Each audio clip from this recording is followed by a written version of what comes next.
Perkenalkan, nama saya Salwa Bilqis Putri Herdani dari kelas 11 MIPA 4 absen 33. Nama saya Naila Jovita dari kelas 11 MIPA 4 absen 25.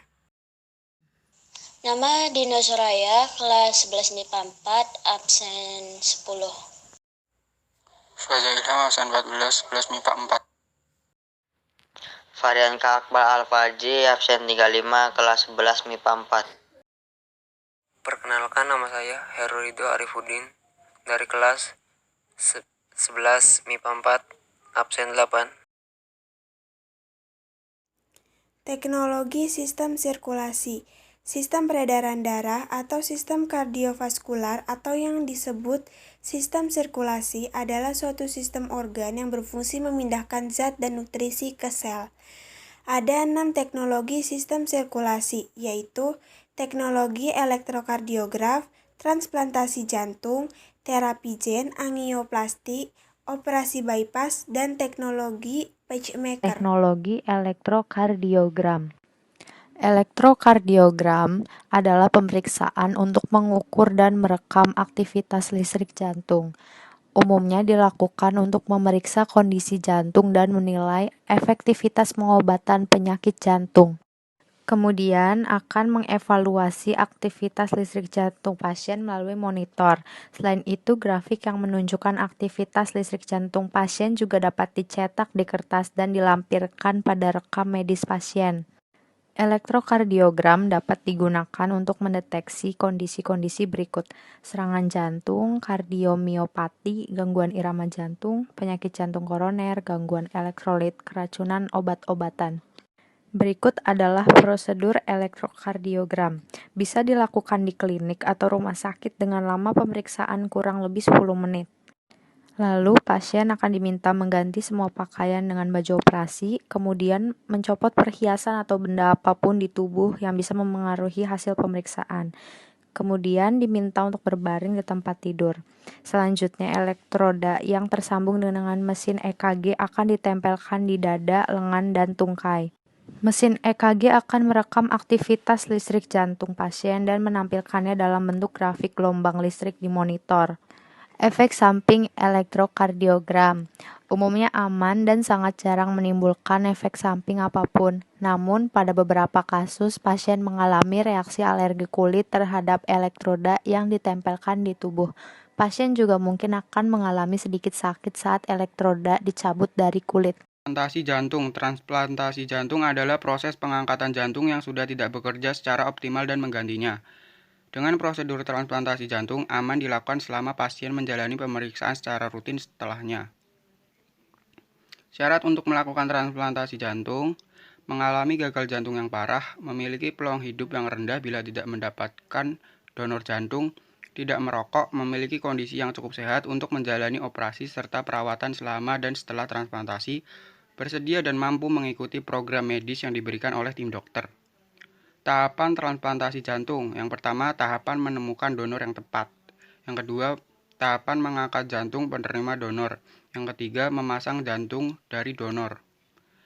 Risiko transplantasi jantung: efek samping pengobatan, infeksi, kanker, masalah pada pertumbuhan arteri, penolakan jantung baru oleh tubuh. Terapi gen. Terapi gen merupakan suatu teknik untuk menumbuhkan pembuluh darah baru dengan cara menyuntikkan beberapa salinan gen yang mengkode VEGF, Vascular Endothelial Growth Factor. VEGF diperlukan untuk mendorong munculnya pembuluh-pembuluh darah baru dari arteri. Tipe terapi gen. Terdapat dua bentuk terapi gen, yaitu 1. Terapi gen sel somatik merupakan bentuk terapi gen yang paling umum dilakukan di dunia. Hal ini meliputi memperkenalkan sebuah jalan yang baik dalam target sel sebagai hasil akhir terapi. Terapi gen somatik secara umum dapat dibagi menjadi dua kategori, yaitu ex vivo, sel dimodifikasi di luar tubuh kemudian ditransplantasikan kembali ke dalam tubuh, dan in vivo di mana proses berlangsungnya di dalam tubuh. 2. Terapi gen sel germinal meliputi modifikasi gen pada sel telur dan sperma. Bentuk terapi ini diperkirakan dapat dipertahankan sepanjang garis keturunan. Pada percobaan yang telah dilakukan, para ahli memasukkan liamen DNA ke dalam sel telur tikus yang telah difertilisasi. Cara kerja metode terapi gen. Dalam terapi gen ini kita memerlukan satu molekul yang berfungsi sebagai karier disebut sebagai vektor. Vektor inilah yang membawa gen atau DNA yang normal ke sel target pasien dan yang biasa dipakai sebagai vektor.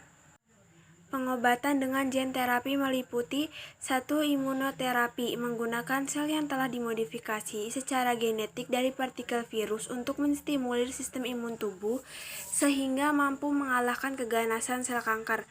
2. Vironkolitik, menggunakan partikel sel virus yang beraplikasi di dalam sel kanker dan menyebabkan sel kanker menjadi mati.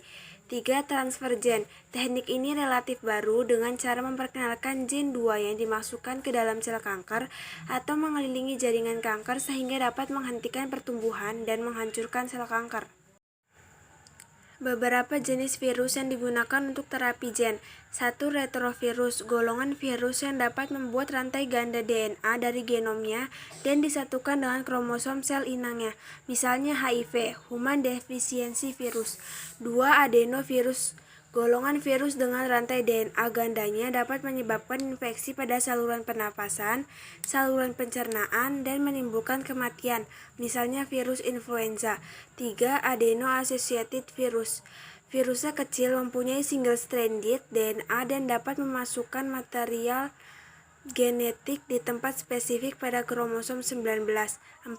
Herpes simplex, golongan virus dengan rantai ganda DNA yang menginfeksi sebagian dari sel seperti sel neuron. Angioplasti. Angioplasti adalah teknik untuk membuka sumbatan berupa plak atau timbunan lemak pada pembuluh darah dengan menggunakan balon yang dimasukkan pada kateter. Kateter adalah tabung kecil yang fleksibel dan biasa digunakan pasien untuk membantu mengosongkan kandungan kemih. Cara kerja angioplasti. 1. Lubang kecil dibuat biasanya pada selangkangan kaki, pergelangan tangan, atau siku. Yang kedua, kateter dimasukkan ke dalam pembuluh darah.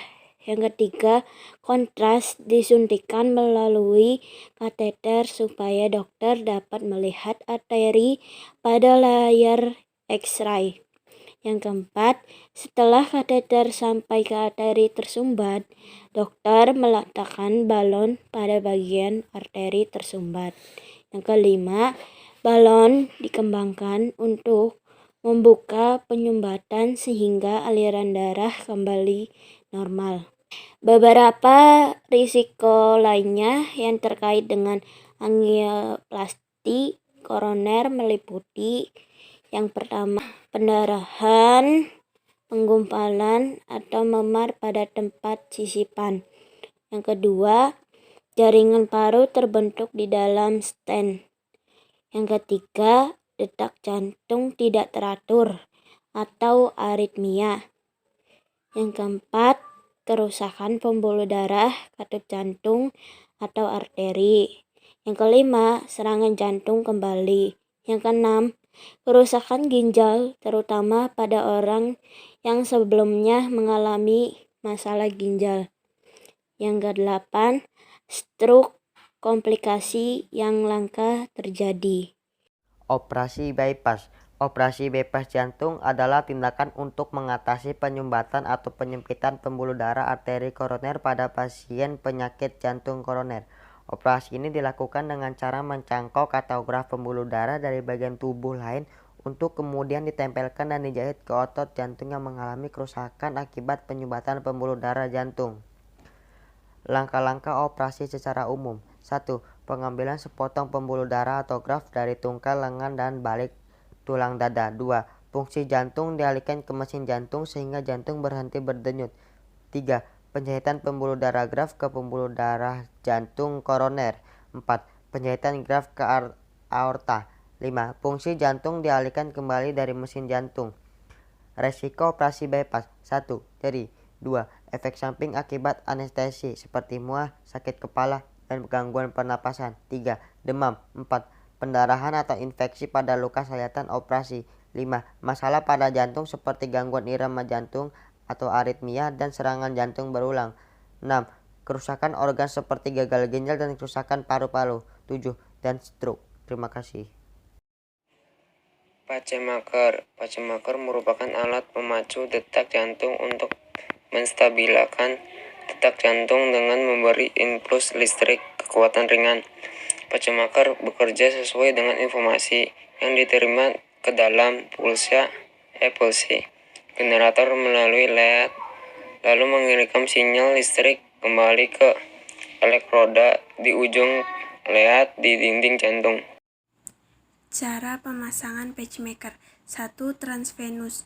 Elektroda pacu dipasang melalui vena menuju ventrikel kanan atau atrium kanan atau sekeduanya. 2. Epikardial. Elektroda pacu dijahitkan ke epikardium pada saat operasi jantung. 3. Transcutaneous. Elektroda ditempatkan pada dinding dada anterior dan posterior, kemudian disambungkan ke unit pacu eksternal. 4. Transthoracic. Elektroda pacu dipasang dengan menusukkan kawat transthoracik vertikal kanan. 1. Sayatan kulit dibuat di bawah selangkang, biasanya di bagian kiri. 2. Kantung berisi alat pacu dibuat. 3. Vena di belakang selangkung dilubangi dan melalui vena pacu diletakkan ke bilang jantung. 4. Timah pacu kemudian disambungkan generator detak. Sistem keseluruhan di tempat dalam kantung yang tersedia.